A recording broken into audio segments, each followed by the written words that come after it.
ايه نقطه ضعفك؟ نقطه ضعفي العبها السوداء مثلا. اقول لك ليه؟ ايوه اتحرج اقول لك حاجه زي كده. وليه يقول لك تعرف تشتغل تحت ضغط بس بقلع يعني فاهم.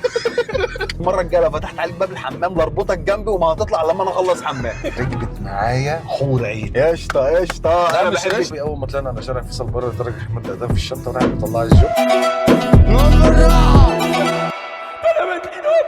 السلام عليكم ورحمة الله وبركاته. عاملين ايه يا رجالة؟ واهلا بيكم في البرنامج الاقوى والاكبر والاضخم انتاجا في كفر هرمز، برنامج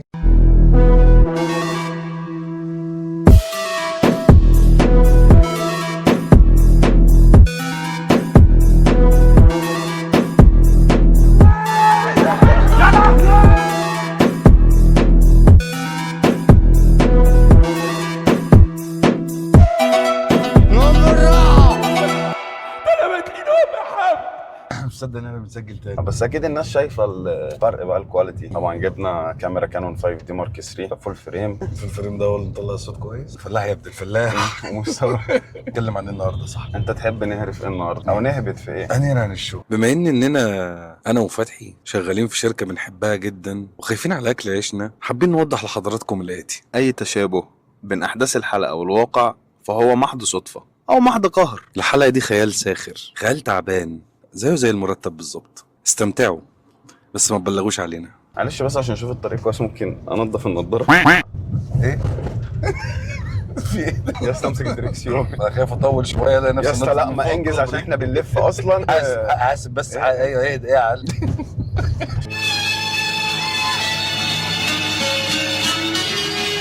لا كده بقى لبسنا النضاره. بص الخمسه دي يعني ايه كلمه شغل؟ ليه بنصحى كل يوم الصبح ونروح ونشتغل؟ شغل يعني انخراط الكائن الحي في آلية انتاج الضروري. ضمن نسق. النسق ده بقى بيعمل ايه؟ بيعيد تشكيل الذات كأداة للامتثال، حيث تكرار ممنهج يؤسس لمعنى زائف للانجاز. يعني انت ما فهمتش حاجه؟ ايه ده واحنا بص ناويين يا نكمل الحلقه بالمنظر ده؟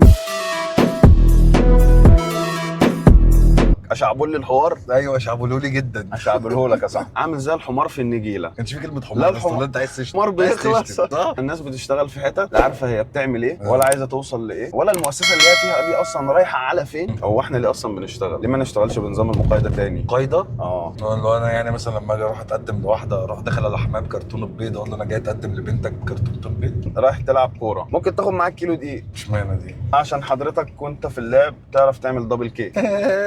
لا لا لا لا لا. ايوه ايه ده؟ ايه ده؟ على كده بقى انت المفروض لما تروح تلعب بقى ما تدفعش فلوس. اشمعنى انا يعني؟ اشمعنى؟ عشان انت مهندس. لو عشان تلبس كباري بقى. تن ترارارن تن تن. في شغلانات غريبه بس انت لما تيجي تبص الشغلانه من بره هو من امتى دي بقت شغلانه؟ حط اي حاجه جنبها اي كلمات انجليزي، يعني مثلا مش عارف ايه كده كو فاوندر، مش عارف ايه كده كوردينيتور. انت حط اي حاجه اخرها كو، ارزع اي 3 كلمات انجليزي، انت كده يا باشا بتشتغل تايتل جديد ومحدش وديسكريبشن مختلف. لا ودلوقتي اللي بقى بيشتغل شغلانتين اللي قال لك عليه مالتي تاسكر. مالتي تاسكر ده اللي هو اصلا يعني كان في ناس زمان كانت بقى له حاجه واحده وتلاقيه كان بيعمل 40 شغلانه في هو مش هو منهم لله من ساعه ما اخترعوا شغلانه الاتش ار دي يا صاحبي بقت بص بقى في 30 40 شغلانه. هو الاتش ار اللي اصلا اخترعهم وهو اللي سماهم وعمال يحشر على اساس ان هو بيشتغل وبيعمل حاجه. خد حته من المحاسب قفل المرتبات ولا اكتر ولا اقل. السايس ده يعني ايه لازمه وجوده في حياتك؟ انت مش راجل بتعرف تسوق؟ يعني انا قلت لك اركن هنا تعرف تركن لوحدك؟ طب انت محتاج حد يقف جنب العربيه في الشارع العام يحافظ لك عليها؟ لا كده كده بتتخبط برضه وهي واقفه مع السايس اصلا اللي هو انت ايه ده؟ السايس هو اللي بيخبطها اصلا. دي بلطجه ممنهجه. انا بديلك فلوس مقابل 13 مره، تعالى واحده مع السلامه يا باشا. وانت ما بتسوقليش. يعني انا مثلا مش بنزل اسيب لك العربيه تسوق، يعني انت حتى مش فاليه يعني فاهم حاجه. وبرده الراجل اللي هو بيبيع سميت وبيض وجبنه اللي هو 3 حاجات مش علاقه ببعض ليه؟ و3 حاجات اصلا لو كلتهم يجيب لك اسهال. ويا اسطى السميطايه قد حياتك، اللي هو اصلا انت ممكن تاخدها تفرغها من النص وتلعب بيها هيلا هوب. من الشغلانات الغريبه، عارف انت لما تبقى قاعد على القهوه جايب معاه عيل صغير كده يشيل له ازازه فيها جاز وما اعرفش ايه ويقعد يبخ نار من بقه. انت مؤمن يا اسطى؟ هو ليه بيعامل نفسه على انه 128؟ انت ممكن تشتغل اي حاجه في الدنيا غير ان انت تشرب بنزين. لا يعني في بني ادم بيشرب بنزين. ويا اسطى برضه البلوجر يعني ايه فود بلوجر؟ بيدوق لك. يعني انت تبقى قاعد في البيت وانا بدوق لك. يا اسطى ما هي لو الفود بلوجر شغلانه فانا عايز اقول لك ان انا كده مثلا بقالي سكه 15 سنه شغالها. الكلام ده انا لو كنت صورته كان زماني بقيت فود بلوجر. المفروض الناس دي يعني التطوير بقى في الشغلانه دي يكون ايه؟ فود بلوجر بلس شخخني بلوجر، اللي هو انا بقى اكلت الاكله دي تصريفها كان عامل ازاي، بالظبط. ويقعد يحكي بقى اللي هو مثلا انا رحت اكلت في الحته الفلانيه وده اداني احساس وانا بعمل حمام بخلطه الويك اند. انت عارف خلطه الويك اند؟ انا مش خلطه الويك ما اند، اعرفوش يا اسطى طبعا. ده يا اسطى الخلطه اللي انت بتيجي في الويك اند تعمله، ده بيبقى تخزين الاسبوع، وتيجي تشد السيفون هو ما لا رجا منه. انت ليه؟ تلاقيه باصص لك كده ويقول لك لو جبت المطاف انا مش هتحرك. والله يا اسطى بتقف يا اسطى تبص له كده وعينك في عينه، اللي هو انت هتنزل ولا مش هتنزل، وبعدين هو يبص لك كده اللي هو تحس بنظره تحدي ما بينك وما بينه، في الاخر تقوم داخل جايب طبنجه 9 مللي تقوم ضربه يا اسطى، وبعد كده تبص له كده انت فاهم وتمسح على وشك. انت كده تخيلت الصوت بتاعه. ايوه القرف ده يا اسطى. بعد كده يطلع. تعالى يا اسطى نتكلم عن تبعات الشغل الحكومه في مصر الحاجات اللي هي لها علاقه بالشغل في مصر بشكل بالظبط، عام يعني. اول حاجه عايزين نتكلم عنها هي موظفين الحكومه. اطلع لمدام منال الدور السابع، اهرش في بط استاذ عصام في الدور الثالث. ايوه والشغل ده فكك منه يعني. مشكلتي بقى يا اسطى في خفه الدم، بتطلع لموظف حكومه 50 متهالك مفيش حاجه شغاله في اعضائه اللي صابعه اللي بيكتب بيها، وبقالك 3 ايام بتلف وعرقان وحالتك كرب، وبقول لك ايه مش قادر تشيل الورقه. يا سيدي يقول لك اسمك ايه النهارده؟ ده وائل. ايه رايك؟ يا رب يكون امضي اقرا يا ابني البباسه. في اي مصلحه حكوميه بياخد اليوم ده اجازه، هو بياخده من بابه كده. انا اليوم ده اجازه من الشغل وما وريش اي حاجه، ومن الفجر في الشارع علشان ابدا بقى اشوف هعمل ايه واروح فين. هو بيعرف ان هو يطلع ميتينه على ورقه. وموتي وسمي بقى يا اسطى الستات اللي شغاله الفكره نفسها حلوه. يا اسطى يا لهوي حاطين ميك اب الكلاون فاهم، ولازم الشنطه تكون ماتشي مع الجزمه ومع الاكسسوارز. اللي بيقرفني منها قوي هي مثلا بتبقى لابسه صندل والاربع صوابع يا اسطى بيبقوا بره الصندل كده تفاصيل. مش تنمر يعني، ما احنا نراعي برضو شعور الناس. ايوه ما ده تلوث بصري. انا عندي اشم عادم عربيه، احط مناخيري في عادم عربيه ولاقينيش في المنظر ده. في اصلا قبل الانترفيوز المتطلبات بتاعه الشغل، الشركات بقت عايزه فريش جراد خبره مثلا 4 سنين وبيعرف يسوق وما بيزعلش مراته ومعاه رخصه وبيعرف يدادي بالظبط يطبل بالظبط، بيعرف يرضع ويغير العيال الصغيره. ايوه بالظبط. في كلمه مش هينفع اقولها، طبل يعرض يعني كده يعني. لحد دلوقتي في اعلانات بتتحط في المترو، فرد امن عمل 12 ساعه في كومباوند لم يصل اليه اي مرافق للحياه، يعني الشمس اصلا ما بتوصلوش ب 1200 جنيه في الشهر. عايزين واحد يا اسطى بيطير في الجو ويشخ رابسه. انت متخيل يا اسطى لو انت معاك واحد في الشغل فعلا بيطير في الجو ويشخ رابسه؟ ده انا هاخد البريك كله عنده ويعمل بقى فقاقيه وانت تقعد تفقع. لو عليه لابس الداوني يعطر لك الجو فاهم، يعدي. الانترفيوز بقى، الانترفيوز يا اسطى يا لهوي والهطل. شايف نفسك فين كمان 5 سنين؟ يا اسطى حرام السؤال ده اصلا. ده الحاد. ليه اكون مقدم على اكونت عربي والانترفيو كلها تبقى بالانجليزي؟ هو بقى مثلا انا رايح مقدم سيلز، واصل لك؟ وانا ليه بقول سيلز؟ رايح اقدم مبيعات في شركه هتبيع منتج مصري في مصر، تتعامل مع مصريين بس. ليه انت تقول لي من اساسيات البيع اللي هي ايه؟ انا اقول لك التفاوض تقول لي لا نيجوشيشن. ليه يا ابني يا عم ما هي يجي في الاخر مثلا يقول لك المرتب بتاعك هيبقى كذا، اقول له لا معلش هو اسمه سالري مش مرتب. في اسئله مستفزه كده بتقعد تسالها لك، ايه نقطه ضعفك؟ انا اكيد مش هقول لك نقطه ضعفي العبها السوداء مثلا. اقول لك ليه؟ ايوه حرج اقول لك حاجه زي كده، وليه يقول لك تعرف تشتغل تحت ضغط بس بقلع يعني فاهم. في مثلا سؤال كده برضه جه يساله لك، يقول لك لو حصل خلاف بينك وبين مديرك تعمل ايه؟ ترد على سؤال زي كده ازاي؟ لا انا راجل بحترم مديري وهو بيحترمني، وما بيننا كل الود والمحبه اللي في الدنيا كلها طبيعي. بس هو عارف ان انا يعني ما بشتغلش غير لما اقف جنبي. اخويا بتطلع يا اسطى سهل، حط على الترابيزه عايز تديني تاسكات براحتك عينيا بكيفك. انت ما مرش عليك قبل كده انترفيو ضايقك؟ هو حصل معايا انترفيو غريب. طيب يا فتحي انت عندك انترفيو في الحته الفلانيه في المكان الفلاني وبتاع، فقمت يا اسطى متشيك ورايح. مهندس الاختبارات عباره عن ايه يعني؟ الشركه دي ما كانتش شركه مصريه، كانت شركه كنديه. دخلت مكان الانترفيو لقيت كاميرا بتريك وفي 3 قاعدين معايا، اللي هو قاعد هيعمل معايا الانترفيو ده المفروض التيم ليدر بتاعي، وفي الاتش ار كنديه، وفي واحد زي بيحلل لك ادائك، شوف الاتيتيود بتاعك والكلام ده. التيم ليدر ده بيقول لي فتحي كل الانترفيو هيبقى بالانجليزي. اسالني السؤال وانا يا اسطى اقعد الف عشان اجاوب، واقوم مدخل له حته عربي في قلب حته انجليزي لحد ما زهق مني. كل شويه يقول لي فتحي الانترفيو بالانجلش. فيا اسطى بقى قضيت نص الانترفيو ازاي ابص لنيكول الكنديه دي ولا اي ام سوري فور ماي لانجويج. او فور ماي سكيلز ان انجلش. هي تقول لي اوكي اوكي وانا فاهماك وبتاع وكده يعني، لحد يا اسطى ما بدات اخبطه برجلي من تحت اللي هو ساعدني. بقيت اقول له مثلا ايه تكونكت كذا كذا، فانا مش فاكر مثلا كونكت، اقول له عشان نربط.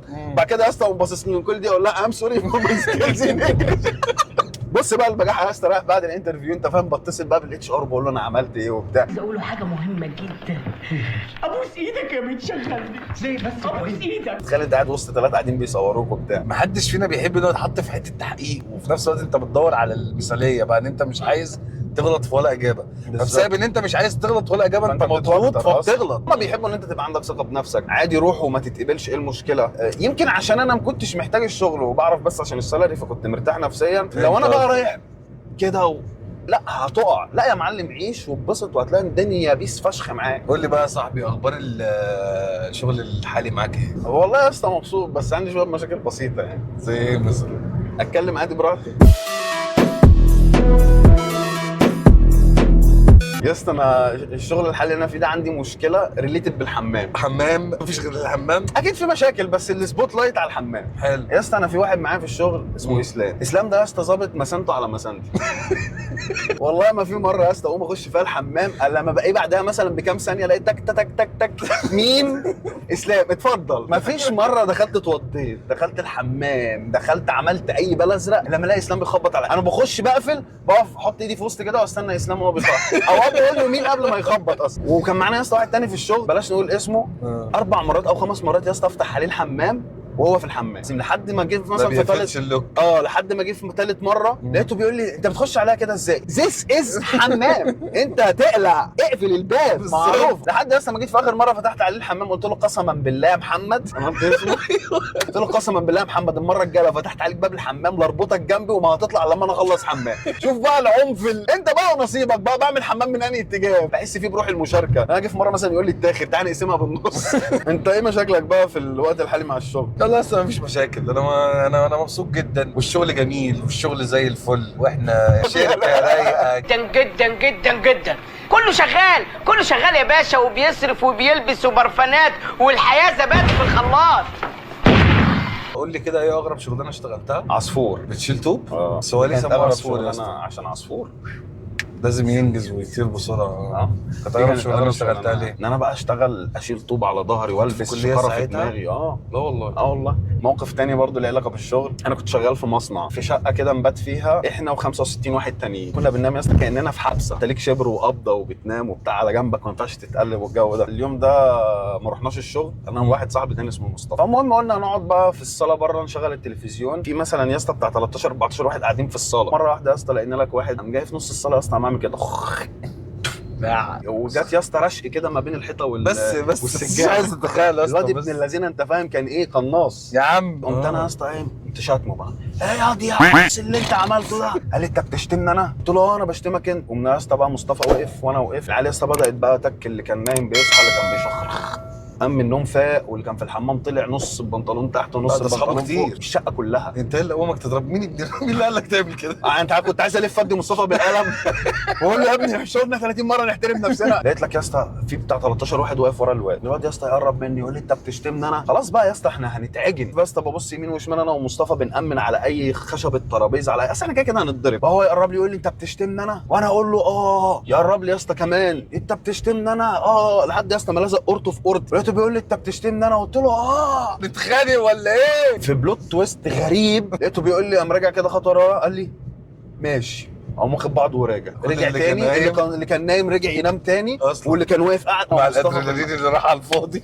انا ومصطفى بس قعدنا نبص لبعض كده خدوا انتوا الاثنين بقى مع بعض يا اسطى وانا هو وقعنا على الارض من الضحك. بقينا نقوم نخبط في بعض وننزل تاني نقوم نخبط في بعض ونقع تاني من الضحك. كنت شغال ايام الكليه كنت شغال اوبر ودخلت حته كده اسمها كفر ترمس. الساعه 3 الفجر ركبت معايا حور عين المفروض تركب ورا. راحت جت ركبت قدام قلت قشطه. انا بحب كده. انا ما بحبش. انا بحب كده. انا قلقت. هي لما بتعمل تعمل كده انت كراجل معاك عربيتك ده الفتيس الساعه 3 الفجر عارف هتمشي منين ولا اقول لك والله مش على الجي بي اس. قالت لي لا مش على الجي بي اس عشان الكماين. بقول لها ايه انت محرزه ولا ايه؟ مش فاهم. شوف انت عايزين امشي منين وامشي منين. والله يا صاحبي اول ما طلعنا على شارع فيصل بره درجه احمد اهداف في الشنطه وراحت مطلعه الجوب الصلاة على النبي وراحت الصلاة على النبي ده نفس اللي انا عملته لسه نازله من البوكس انا حالا. عايز اقول لك يا اسطى انا يعني سهم الله نزل عليا كده زي ما بيقولوا ما تعرفش. انا اتجمدت مرعوب فشخ. راحت مديان قلت لها بس انا ما بدخلش. لا يا عم طب كنت جريها طب كنت تعمل اي حاجه وبتاع مش عارف ايه. راحت يا اسطى مستبحه. رايحه فين بقى السرايا اللي في الزمالك. كان في على فكره فرح محمود صبري اللي جاب لنا المايك ده. كان فرح في النايت.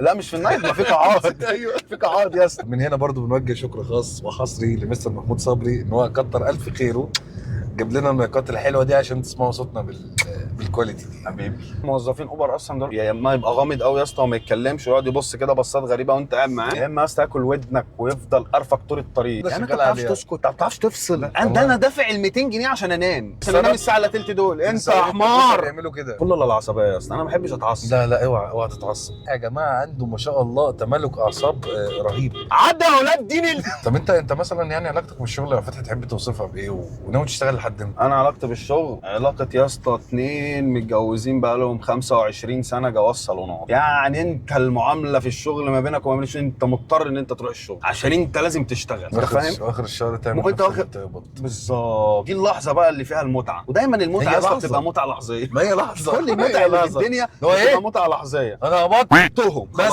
اللي هي الفلوس يعني. بالظبط والله. عايز افضل اشتغل لحد ما يبقى عندي شركتي ويبقى عندي سكرتاريه، والسكرتاريه يبقوا 2. واحده تبقى اسمها مدام رغبه، واحده تبقى اسمها مدام نشوه. ومين اللي هتعمل قهوه؟ نشوه. انا اقوم اعمل قهوه لنفسي عادي. المكنه اللي هتعمل قهوه.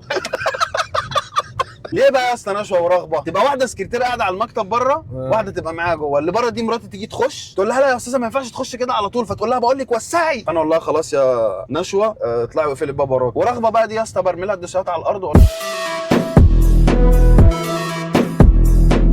انا عايز اقول لكم يا جماعه فتحي لو بيتكلم ان هو هيعمل كده بجد وان مراته بجد هي اللي هتخش يعني والكلام ده، انا عايز اقول لكم مراته هترمي عليه منين من بره. مراتي هي اللي هتقول لها وطي هات الجسيده. بص بقى انا عندي مشكله عايز اتكلم فيها، ان هي الناس اللي بتشتغل في سن صغير. الناس اللي بتشتغل في سن صغير دي يعني بتستفاد وفي نفس الوقت بتستفاد ان هي بتتعلم ازاي في المواقف الصعبه ان هي تعديها وتمر بيها. يخشنوا بالظبط. بس في نفس الوقت بس في نفس الوقت بتعوده وبتعلمه ان الجنيه لو مش موجود انت نفسيا بتبقى وحش، فطول الوقت دايما بتكون ساعي ان انت يبقى في جيبك فلوس. ودي في مرحله سنيه معينه غلط، بتبقى صعبه جدا لان هو حرفيا ممكن يسيب كل حاجه في حياته بالظبط بقى تعليم او مقابل الجنيه. خلاص بالظبط. ودي مشكله كبيره قوي قوي قوي قوي قوي قوي. يا اسطى انا من المواقف اللي حصلت لي برضه في الشغل وانا صغير، ابويا مره اداني فلوس طلع فيها فلوس مزوره وانا بشتري. الراجل يا اسطى نط من على بديله فلوس قاعد يعد قام طالع مره واحده يا اسطى نطت من على البنك زي سبايدر مان. الراجل ده كان اسمه صقر ده كان الدخ في السين، كان بينطق السين كده. قلت له يا اسطى من على البنك لقيته بيقول لي يا ابني تديني فلوس مزوره، تديني انا فلوس مزوره، وعايز يضربني وبتاع. وانا بقى اوعى ايدك يا عم وبتاع وما اعرفش ايه، وقفت اتخانق معاه وانا اصلا مش عارف انا اضحك والله ازعل. يعني انت بتشتمني بامي. لحد بقى ما تاني يوم رحت قلت بابا انت اديتني فلوس مزوره وعم صقر عمل معايا كذا كذا. لا ابويا قال لي تعالى نشوف ابني ده ازاي يكلمك كده. ابويا مسك صقر ده ظبطه كده بقى. صقر ده غاب شويه ورجع لقيته بقى يا اسطى ماسك ازازه بيبسي وبيفتحها بيقول لي انا اسف ما اعرفش والله ان انت ابوك استاذ عماد وخد بقى سلاقع. نصيحتي يعني للناس بسرعه وبسيطه جدا ان انت حاول وانت في سن صغير عندك 17 18 محدد هدفك، عارف انت عايز تعمل ايه، وحاول ان انت تنمي نفسك فيه ازاي بقى؟ عن طريق ان انت تبقى على الاقل عارف ان انا عايز اعمل 1 2 3 4. ال1 2 3 4 اللي انا عايز اعملهم دول تبدا تنمي نفسك فيهم، تاخد فيهم كورسات، تبدا تشتغل فيهم في الاجازات. لازم تبقى عارف انت بكره هتعمل ايه، تبقى حاطط بلان 1 وبلان 2 وبلان 3 عادي مفيش مشكله. الحاجات دي كلها اصلا بتعلمك. ده اللي انا عايز اقوله للناس لما تيجي تشتغل اشتغل بجد، اشتغل بضمير. ما تقولش لا ده على قد فلوسهم على قد كذا، لا اتعب واشتغل عشان الاجتهاد اللي انت فيه ده اللي هيوصلك بعدين. فانا دلوقتي شغال ايه؟ انا شغال في السوفت وير بالظبط، مهندس برضه بس في حته ثانيه. وجات ازاي؟ جت بالصدفه ان انا تعبت فتره واشتغلت شغلانات كتير قوي مالهاش علاقه ببعض، فربنا شال الجهد ده في ان انا اشتغل في حاجه انا شايف ان انا بحبها وان انا اقدر اوصل منها لاي حاجه ثانيه بعد. بس فنصيحتي ليكم ما تخليش حياتك ماشيه كده سبهلله، اشتغل حتى لو فلوس تعبانه، حتى لو ما فيش منها اصلا فلوس، بس والله هتتعلم حاجه ده هيفيدك ثاني بعدين. والدنيا دلوقتي ما بقتش زي الاول، دلوقتي انت تقدر تاخد كورسات بالظبط. تقدر تدرب والدنيا نفسك وأنت اسهل، لسه خارج من الدنيا ثانوية. اسهل. والله جالك جبت مجموع حقوق، جبت مجموع تجاره، انا اقدر ان انا اذاكر مثلا سوفت وير، اشوف لي لغات برمجه اذاكرها، ابدا ان انا اشتغل فريلانس، تست نفسي في كذا مكان، انزل جونيور في اي حته بالظبط. وتشتغل وتقبض، تلاقي نفسك بتقبض بالدولار وانت خريج حقوق عادي. بس الفكره كلها انك تكون بداتها بدري. الاربع سنين كليه دول لو انت بتذاكر جنبهم 4 سنين برمجه، انت تبقى راجل زي الفل، هتبقى هتشتغل بتطير في زيك الهوا زي- فعلا وتشوخ رابسه بقى بالظبط. مجرد ساعتها. ما تخلص جيش تشتغل يا باشا شغلانه تقدر تتجوز منها وتقدر تفتح بيت وتقدر بالظبط. تعمل اي حاجه. بالظبط. ومش شرط برمجه بس، انا بتكلم على جميع المجالات. الكلام ده ما كانش موجود ساعتها، كان اخرنا ايه؟ كان كورس تنميه بشريه وحاجات عبيطه يعني، حاجات حرفيا ما كانتش لازمه. احنا كنا بتوع السيلز زي ما بيقولوا، اغلب الكليات كلها كان يلا مبيعات يلا مبيعات يلا مبيعات. دلوقتي بقى في مجالات كتير وكل حاجه قدامك، تحدد هدفك تبقى عارف انت رايح فين وهتعمل ايه. وسط المجتمع اللي انت فيه بيحسسك، بيزود لك ثقتك بنفسك، بيزود لك حتى خبراتك الحياتيه. الشغل مش بس لازم تقارنه بماديات، حاول تنقي الشغل اللي تبقى مرتاح فيه نفسيا اكتر من الفلوس، حاول تنقي المكان اللي هيعلمك اكتر من المكان اللي انت هتديله. الشغل مهم جدا، انت لازم تشتغل. نشوف الناس في توب الجديد ويوم جديد. نوعدكم ان احنا ان شاء الله نحاول نقدم لكم حاجه تفيدكم في نفس الوقت واوعى بقى المايكات الجديده والصوره الجديده. شكرا يا استاذ محمد على الحلقه الجميله. ما تجيب بوسي. خلاص لسه انا اسف.